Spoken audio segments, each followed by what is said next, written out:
ওকে, last যে সর্বশেষ আমাদের লেকচারটা হয়েছিল সেখানে আমরা প্রবাবিলিটি ডিস্ট্রিবিউশনের ফাংশনের দুটো টাইপ বলেছিলাম, একটা হচ্ছে ডিসক্রিট, একটা হচ্ছে কন্টিনিউয়াস, এতটুকু পর্যন্ত ছিল। তো ডিসক্রিট মানেটা হচ্ছে যে ভ্যালুগুলো নিবে সে ভ্যালুগুলো হচ্ছে ফাইনিট বা কাউন্টেবলি ইনফাইনিট হবে, মানে গণনার যোগ্য এমন সংখ্যাগুলো নিয়ে বা এমন সেটগুলো নিয়ে হচ্ছে ডিসক্রিট র্যান্ডম ভ্যারিয়েবল। আর কন্টিনিউয়াসের ক্ষেত্রে আমরা বলেছি সেট অফ পসিবল ভ্যালুজ সেখানে থাকবে। এরপরে ডিসক্রিট র্যান্ডম ভ্যারিয়েবলের আমরা পিডিএফ নিয়ে আলোচনা করেছিলাম, probability distribution function. Discrete random ভ্যারিয়েবলের যে প্রকারভেদ আছে, আজকে আমরা মূলত প্রকারভেদ নিয়ে আলোচনা করব। তো প্রকারভেদের এখানে এই ডিসক্রিট র্যান্ডম ভ্যারিয়েবলের যে পিডিএফ, পিডিএফ মানে হচ্ছে প্রবাবিলিটি ডিস্ট্রিবিউশন ফাংশন, এটার সংক্ষেপিত রূপ হচ্ছে পিডিএফ। এটা কিন্তু ওই কম্পিউটারের যে পিডিএফ ফাইল সেটা আর এটাকে এক এক মনে করবেন না কেউ, এটা হচ্ছে ভিন্ন পিডিএফ। তো যে পিডিএফ হবে ডিসক্রিট আরবি, আরবি আরবি মানে হচ্ছে র্যান্ডম ভ্যারিয়েবল। নর্মালি হায়ার লেভেলের যে ম্যাথমেটিক্স বইগুলো আছে সেগুলো তো তারা এই ধরনের কম মানে কমপ্লিকেটেড ওয়ার্ড ইউজ, সরি, এরকম অ্যাব্রিস্ট বা সংক্ষেপিত ওয়ার্ড তারা ব্যবহার করে থাকে। তো the PDF of a discrete random variable are be X, ধরেন আমরা একটা ধরলাম যে আমাদের একটা ডিসক্রিট র্যান্ডম ভ্যারিয়েবল আছে X, that describe how the total probability is distributed এবং all the possible range values for the random variable X. অর্থাৎ কথা হচ্ছে যে আমরা যখন বললাম যে আমাদের একটা ডিসক্রিট র্যান্ডম ভ্যারিয়েবল আছে, সেটার আমরা পিডিএফ বের করতেছি পারি প্রবাবিলিটি ডিস্ট্রিবিউশন ফাংশন। তো ডিসক্রিট র্যান্ডম ভ্যারিয়েবলের ক্ষেত্রে যে প্রবাবিলিটি ডিস্ট্রিবিউশন ফাংশনটা আছে সেটা হচ্ছে মূলত এক্স যেহেতু একটা র্যান্ডম ভ্যারিয়েবল, তাই প্রবাবিলিটি ডিস্ট্রিবিউশন ফাংশন হিসেবে এক্স এর যে ভ্যালুগুলো আছে সেটা একটা রেঞ্জের, মানে একটা পসিবল রেঞ্জের মধ্যে থাকে। তো পসিবল রেঞ্জের মধ্যে থাকার যে প্রবাবিলিটিটা আছে সে টোটাল প্রবাবিলিটিটা আমরা বলতেছি যতগুলো ভ্যালু আছে ততগুলো ভ্যালুর মধ্যে সেগুলো ডিভাইড হয়ে যাবে। তখন সেখানে আমরা এটাকে এভাবে লিখে থাকি, function of x is equal to P, capital x is equal to small x. এটার মানে হচ্ছে for each value in small x in the range of capital x. এখন এটার একটা এক্সাম্পল দেখলে এটা হয়ে যাবে ক্লিয়ার। ধরেন আপনি একটা ডেটা সায়েন্সের প্রবলেম নিয়ে কাজ করতেছেন বা এআই এর প্রবলেম নিয়ে কাজ করতেছেন। তো সেখানে আপনাকে বললো যে আমাদের কোম্পানিতে ছয়টা একটা ল্যাব আছে, বা একটা ল্যাব সার্টেন একটা কোম্পানি ধরে নেন, এটা একটা বায়োটেকনোলজি কোম্পানি হতে পারে, একটা কেমিক্যাল কোম্পানি হতে পারে, ঠিক আছে, বা একটা আইটি কোম্পানি হতে পারে, অথবা একটা ম্যানুফ্যাকচারিং কোম্পানি হতে পারে যাদের একটা ল্যাব আছে, মানে টেকনিক্যাল ল্যাব বা টেকনিক্যাল সেন্টার আছে। তো সেখানে ছয়টা কম্পিউটার আছে টোটাল। সো এখন ছয়টা কম্পিউটার থাকার মধ্যে এখানে বলা হচ্ছে let x denote the number of this computer that are in use during the lunch hour. আচ্ছা, যেহেতু অফিসের মধ্যে কম্পিউটার আছে বা একটা ল্যাবে আছে, সেটা একটা অফিসের আন্ডারে, তো তারা অফিসিয়াল টাইম ফলো করেই তো কাজ করবে, কেমন না, মানে অফিসে আওয়ার যে টেস্টার অফিস আওয়ার। এখন দেখা যাচ্ছে আমরা ধরে নিচ্ছি যে এই ছয়টা কম্পিউটারের মধ্যে লাঞ্চ আওয়ারে যে কম্পিউটারগুলো ব্যবহার করা হয়ে থাকে সেই কম্পিউটারের আমরা সেই কম্পিউটারগুলো আমরা ধরে নিচ্ছি এক্স দিয়ে, যেমন 0, 1, 2 এবং 6। যেমন লাঞ্চ আওয়ারে নর্মালি 0, 1, 2 এবং 6 নম্বর কম্পিউটার এগুলো ইউজ করা হয়ে থাকে। এখন আমরা বললাম suppose that the probability distribution of x is given in the following table. এখন এই যে এক্স আছে, সে এক্স এর যে প্রবাবিলিটি ডিস্ট্রিবিউশন সেটা কেমন হতে পারে, মানে ধরেন আপনি 1 নম্বর কম্পিউটার কেউ ব্যবহার করছে, সেটার প্রবাবিলিটি কি হতে পারে, 2 নম্বর কম্পিউটার যে ব্যবহার করছে সেটার প্রবাবিলিটি কি হতে পারে, 3 নম্বর, 4 নম্বর, 5 নম্বর, 6 নম্বর কম্পিউটার যে ব্যবহার করছে তার প্রবাবিলিটি কি হতে পারে। ওকে, তাহলে আমরা এখানে প্রথমে দিলাম হচ্ছে এক্স এর ক্ষেত্রে যদি 0 হয়, জিরোটার ক্ষেত্রে হচ্ছে কেউই কোনো কম্পিউটার ব্যবহার করছে না আসলে, এটা 50-50 চান্স, তাই এখানে আমরা প্রবাবিলিটি হচ্ছে 0.05 আমরা মোটামুটি, মানে একটা র্যান্ডম নাম্বার আমরা ধরে নিলাম। একের ক্ষেত্রে আমরা বললাম যে 0.10, দুইয়ের ক্ষেত্রে 0.15, তিনের ক্ষেত্রে সেটা 0.25 করে লাস্টে 6 পর্যন্ত দিলাম। এখন এটা থেকে আমরা বেশ কয়েকটা বিষয় ইনফার করতে পারি বা বুঝতে পারি, সেটা কি, যে probability that at most 2 computers are in use. এখান থেকে আমরা দেখতে পাচ্ছি যে মোটামুটি দুইটা কম্পিউটার অ্যাটমোস্ট সবচাইতে, মানে কেউ যদি ধরে না ছড়ে কম্পিউটার ইউজ করে, সে ছয়টা কম্পিউটারের মধ্যে সর্বোচ্চ দুইটা কম্পিউটার এখানে ইউজ করা হচ্ছে। probability that at least half of the computers are in use। এবং আমরা এক্ষেত্রে বলতে পারি যে হয়তো এটাও হতে পারে যে লাঞ্চ আওয়ারে যে কম্পিউটারগুলো ব্যবহার করা হচ্ছে সেগুলো at least half of the computer, মানে ছয়টা কম্পিউটারের মধ্যে হাফ, মূলত তিনটা কম্পিউটার ইউজ করা হচ্ছে। আবার এটাও হতে পারে probability that there are 3 or 4 computer free, এবং এমনও হতে পারে 3 অথবা 4টা কম্পিউটার ফ্রি আছে। আচ্ছা, এবার এই যে ডিসক্রিট র্যান্ডম ভ্যারিয়েবল আমরা বললাম, সে ডিসক্রিট র্যান্ডম ভ্যারিয়েবলের আপনার ডিস্ট্রিবিউশন, যে প্রবাবিলিটি ডিস্ট্রিবিউশন আছে, সেটার আবার অনেক ভাগ আছে। এই ভাগটাই মূলত আমাদের এই যে এআইতে বা অ্যাডভান্স মেশিন লার্নিং আমরা যত কাজ করব, এই ভাগগুলো আপনাদের মাথায় থাকতে হবে। প্রথমটা হচ্ছে বের্নুলি ডিস্ট্রিবিউশন। হ্যাঁ, বের্নুলি ডিস্ট্রিবিউশন কি? Any random variable whose possible values are 0 and 1। আচ্ছা, এখন এই যে কম্পিউটার যে কাজ করে, ছোটবেলা কম্পিউটার শিক্ষা বা কম্পিউটার এবং তথ্য প্রযুক্তির বইতে আপনারা পড়েছেন যে কম্পিউটার কাজ করে জ্ঞানেতিক পদ্ধতি, এবং কম্পিউটার নর্মালি শূন্য এবং একের বাইরে সে অন্য কিছু বুঝতে চায় না, এটাই হচ্ছে কোডিং। তো ব্যানলি ডিস্ট্রিবিউশনের ক্ষেত্রে আমরা বলছি যে আমাদের যে প্রবাবিলিটির ভ্যালুটা হতে পারে সেটা দুইয়ের বেশি হবে না, হয় মানে ম্যাক্সিমাম সেটা হবে দুটো, এবং এক্ষেত্রে একটা হবে একটা যদি শূন্য হয়, আরেকটা হবে এক, আর আরেকটা যদি এক হয় তাহলে তারপরটা হবে শূন্য। আচ্ছা, তো এটাকে আমরা নর্মালি একটা সিঙ্গেল প্যারামিটার দিয়ে এটাকে দেখিয়ে থাকি। তো প্যারামিটারের ধারণা এখন আপনারা এত মাথা নষ্ট করার দরকার নেই, জাস্ট বেরনলি ডিস্ট্রিবিউশনটা কি এটা মাথায় রাখলেই হয়েছে, ঠিক আছে? আচ্ছা, এখন বেরনলি র্যান্ডম ভ্যারিয়েবল হচ্ছে, এই যে বেরনলি ডিস্ট্রিবিউশনকে আমরা যে র্যান্ডম ভ্যারিয়েবল দিয়ে প্রকাশ করে থাকি সেটা হচ্ছে মূলত বেরনলি র্যান্ডম ভ্যারিয়েবল। এই র্যান্ডম ভ্যারিয়েবলের পসিবল ভ্যালু ও 0 বা 1 হতে পারে।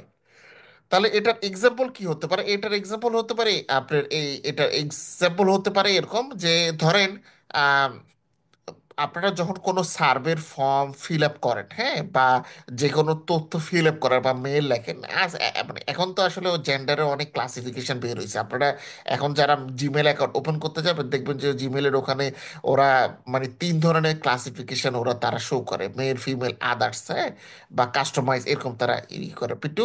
আজ থেকে আরো প্রায় মোটামুটি 10, 15, 20 বছর আগে যখন হচ্ছে মেল ওপেন করা হতো, তখন কিন্তু নর্মালি দুইটাই জেন্ডার তারা ইউজ করতে হয়, মেল না হয় হচ্ছে female.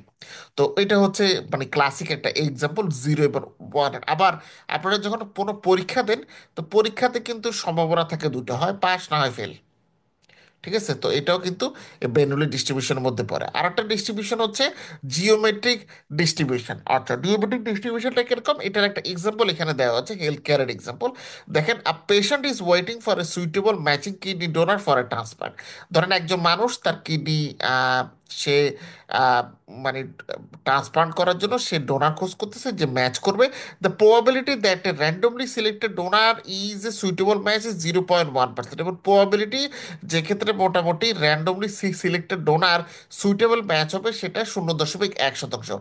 What is the probability that the first donor tested is the first matching donor, second or third?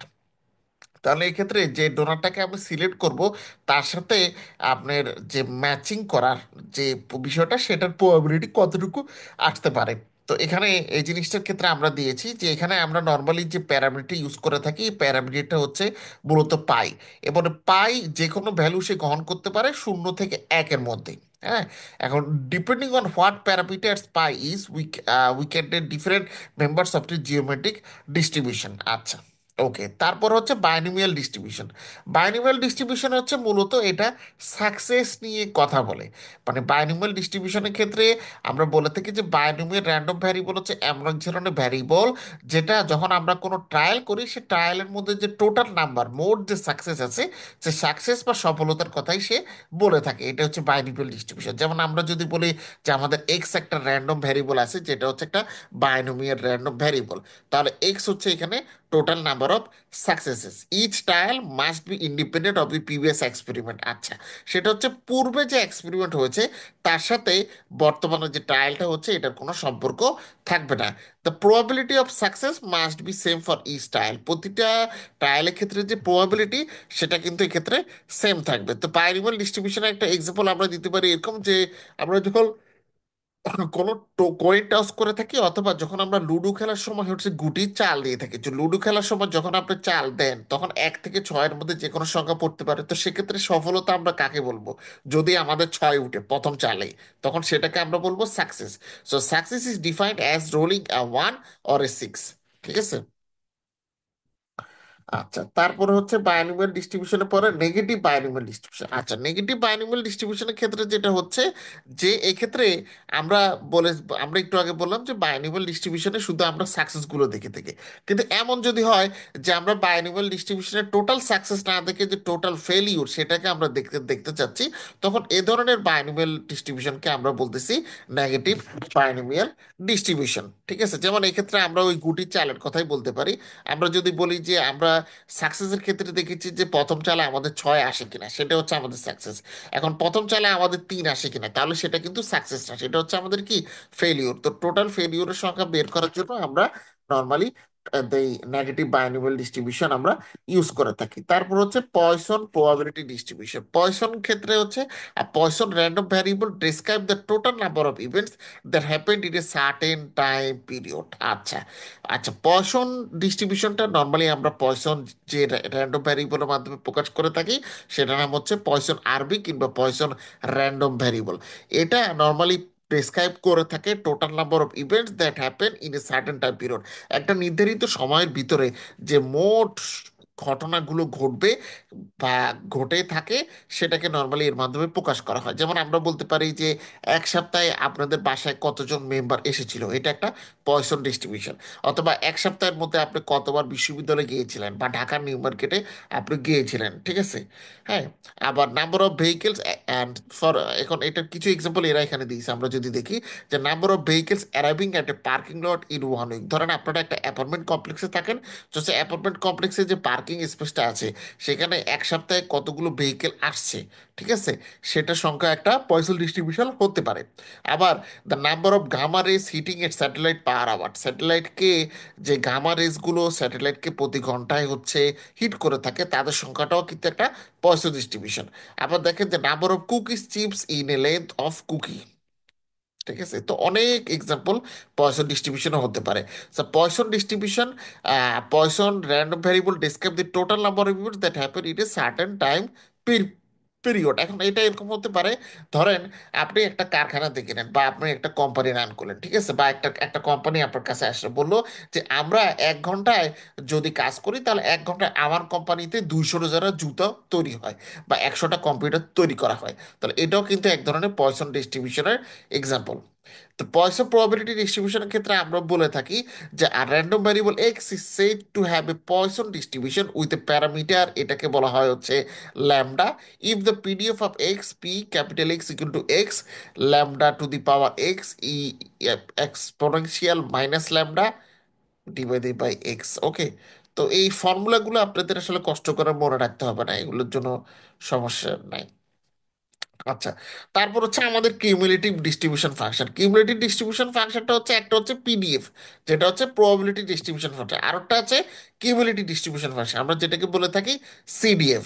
তো ডিসক্রিট ডিস্ট্রিবিউশন প্রবাবিলিটি ডিস্ট্রিবিউশনের ক্ষেত্রে আমরা এক কথা বলেছি। এখন সিডিএফ এর ক্ষেত্রে আমরা বলে থাকি ফর এনি নাম্বার এক্স, ধরেন যে কোনো একটা সংখ্যা আছে এক্স, সেক্ষেত্রে the CDF function is the probability that the observe value of x will be at most x. তো যে কোনো সংখ্যা একটা এক্স, সেক্ষেত্রে যে সিডিএফ বা কিউমুলেটিভ ডিস্ট্রিবিউশন ফাংশনটা আছে, সেটা হচ্ছে মূলত আমাদের যে এক্স এর যে অবজার্ভ ভ্যালুগুলো আছে, যে অবজার্ভ ভ্যালুর যে প্রবাবিলিটিটা আছে, সেটা অ্যাট মোস্ট সর্বোচ্চ সেটা এক্স হতে পারবে, ঠিক আছে। তো এটার একটা এক্সাম্পল এখানে দেওয়া আছে যে আমাদের এখানে একটা পিএমএফ দেওয়া আছে, ক্যালকুলেট করতে বলছে। এটা ক্যালকুলেটটা আপনাদের দেখতে হবে না। So continuous random variable, continuous random ভ্যারিয়েবলের ক্ষেত্রে হচ্ছে random variable X is continuous if the possible values comprise either a single interval or the number line or the union of disjoint event। যেমন আমরা বলতে পারি if in the study of ecology of a lake X the random variable may be depth measurement at randomly chosen location. আচ্ছা, সেটা হচ্ছে আপনি ধরেন একটা লেকের ইকোলজি নিয়ে কাজ করতে চান, তো সেক্ষেত্রে এক্স হচ্ছে একটা র্যান্ডম ভ্যারিয়েবল, যেটা দিয়ে আপনি যে কোনো একটা র্যান্ডমলি সিলেক্টেড লোকেশনের যে ডেপ্থ সেটা আপনি খুঁজে বের করবেন। তো কিউমুলেটিভ ডিস্ট্রিবিউশন ফাংশনটাকে নর্মালি ক্যাপিটাল যে এফ আছে এফ এক্স দিয়ে সেটা প্রকাশ করা হয়ে থাকে। ওকে। তো কিউমুলেটিভ ডিস্ট্রিবিউশন ফাংশনের ক্ষেত্রে এটা আমরা এভাবে প্রকাশ করে থাকি। আর কিউমুলেটিভ ডিস্ট্রিবিউশন ফাংশন আমরা যখন হচ্ছে দিই, তখন এক্ষেত্রে আমরা একটু নিচে যাই। এটার কিছু ক্লাসিফিকেশন আছে। প্রথমটা হচ্ছে ইউনিফর্ম ডিস্ট্রিবিউশন। ইউনিফর্ম ডিস্ট্রিবিউশন হচ্ছে কন্টিনিউয়াস র্যান্ডম ভ্যারিয়েবল। আমরা এখানে কন্টিনিউয়াস র্যান্ডম ভ্যারিয়েবল নিয়ে কথা বলতেছি। So continuous random variable X is said to have a uniform distribution on the interval a comma b if the PDF of x is this, যদি এক্সেসটা হয়ে থাকে। আর এক্সপোনেনশিয়াল ডিস্ট্রিবিউশন হচ্ছে the family of exponential distribution provides probability models that are widely used in engineering and scientific discipline for time to event data. Time to event data মানে হচ্ছে normally আমরা exponential distribution আমরা এক্ষেত্রে use করে থাকি। এবং তারপর হচ্ছে এক্সপোনেনশিয়াল ডিস্ট্রিবিউশনের অনেক এক্সাম্পল হচ্ছে আপনার দেওয়া যেতে পারে। যেমন আমরা বলতে পারি যে একটা যে লাইট বাল্ব, ধরেন আমরা আগে তো বাসা বাড়িগুলোতে যে টাংস্টনের যে তৈরি যে বাল্বগুলো ছিল সেগুলো ইউজ করা হতো। তো সে লাইট বাল্বটা কতদিন টিকতো সেটা অনেক কিছুর উপর নির্ভর করতো। তো একটা ধরেন একটা লাইট বাল্ব আমরা কিনলাম, তো সেক্ষেত্রে এই লাইফ বারটা যে লাইফ টাইমটা আছে, এই লাইফ টাইমটাকে আমরা বলতেছি এটার লাইফ টাইমটা একটা এক্সপোনেনশিয়ালি ডিস্ট্রিবিউটেড, ঠিক আছে।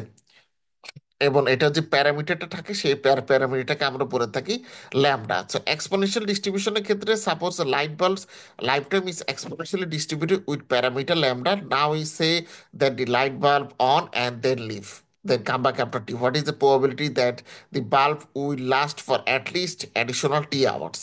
ওকে, তারপর আরেকটা হচ্ছে wild bull distribution. The wild bull distribution is used similarly to the exponential distribution to model times to an event but with an extra parameter included for flexibility।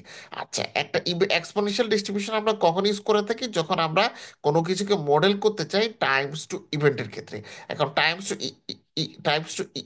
Times to event modeling এর ক্ষেত্রে আমাদের যদি আরো কিছু আমাদের করার মতো থাকে বা আমরা বিশ্বাস করি যে করার আছে, তাহলে আমরা একটা ফ্লেক্সিবল অপশন রাখি, একটা এক্সট্রা প্যারামিটার যোগ করে, তখন সেটা হয়ে যায় একটা ওয়াইল্ড ডিস্ট্রিবিউশন।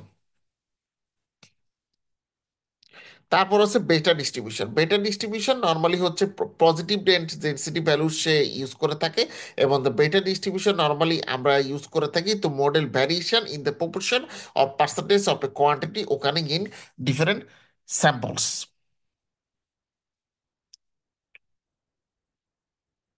আচ্ছা, এখন কথা হলো যে এই জিনিসগুলো কিভাবে আমরা আমাদের ডেটা সায়েন্স বা অ্যাডভান্স মেশিন লার্নিং কিংবা এআই এর অ্যালগোরিদম ইউজ করব। তো এআই কিংবা অ্যাডভান্স ডাটা সায়েন্সের ক্ষেত্রে আমি লাস্ট ক্লাসে একটা কথা বলেছিলাম, মানে আমাদের যে মাঝখান দিয়ে গ্যাপগুলো গিয়েছে, গ্যাপ যাওয়ার আগে।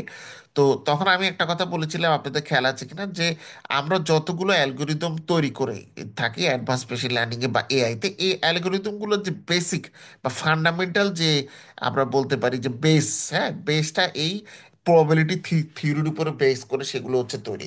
যার কারণে মূলত প্রবাবিলিটির ধারণাটা আমাদের রাখতে হয়। ঠিক আছে, এখন আমাদের নেক্সট আমাদেরকে দেখতে হবে যে কি কি ধরনের অ্যাডভান্স মেশিন লার্নিং অ্যালগোরিদম আছে এবং কি কি ধরনের আপনার অ্যাডভান্স আর্টিফিশিয়াল ইন্টেলিজেন্স অ্যালগোরিদম আছে। তো আমি যে কাজটা করেছি সেটা হচ্ছে যে অ্যালগোরিদম তো অনেকগুলো আছে। অ্যালগোরিদম যদি আমরা পড়তে যাই, পৃথিবীতে নিত্য নতুন অ্যালগোরিদম প্রতিদিনই বের হচ্ছে, মানে অনারে এভারেজ বইগুলো থেকে পড়তে গেলে বইগুলোতে নর্মালি যে কোনো রাইটারের বই আপনারা অনেক রাইটার আছে, অনেক পাবলিকেশন আছে বা অনেক রিসার্চ পেপার আছে, আপনারা এক এক জায়গা থেকে পড়লে এক এক ধরনের আপনারা মানে ইনপুট পাবেন।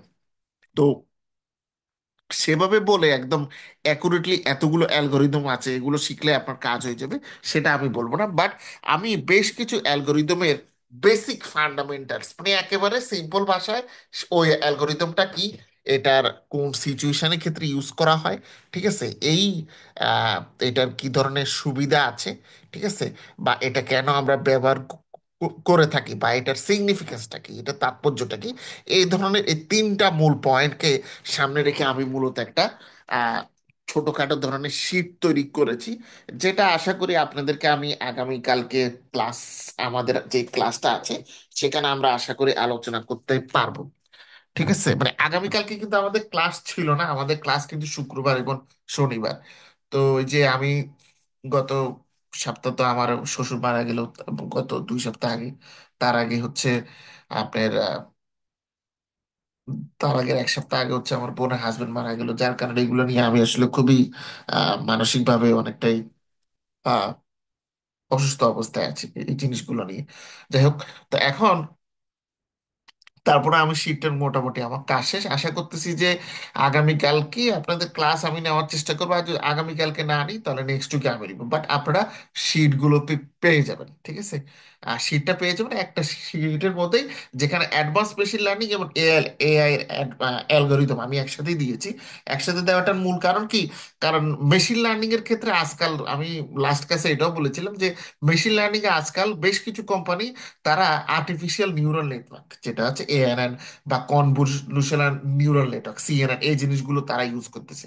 তো এই জিনিসগুলো ইউজ করার কারণে একটা জিনিস হয়েছে কি, সেটা হচ্ছে যে ডাটা সায়েন্স বা মেশিন লার্নিং ফিল্ডে যে কম্পিটিশনটা, এই কম্পিটিশনের পরিমাণ অনেক গুণে বেড়ে গেছে।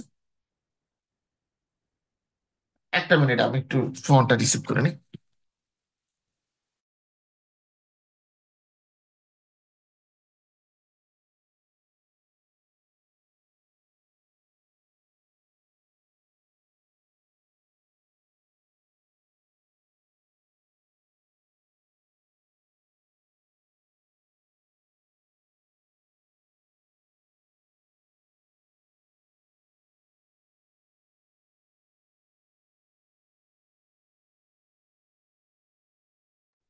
ওকে, তো এখন তো আপনাদেরকে আমি ওই শিটটা দিলে আপনাদের কাজটা হবে কি, আগামীকালকে ক্লাসটা না নিলে আপনারা বাসায় এটা স্টাডি করবেন।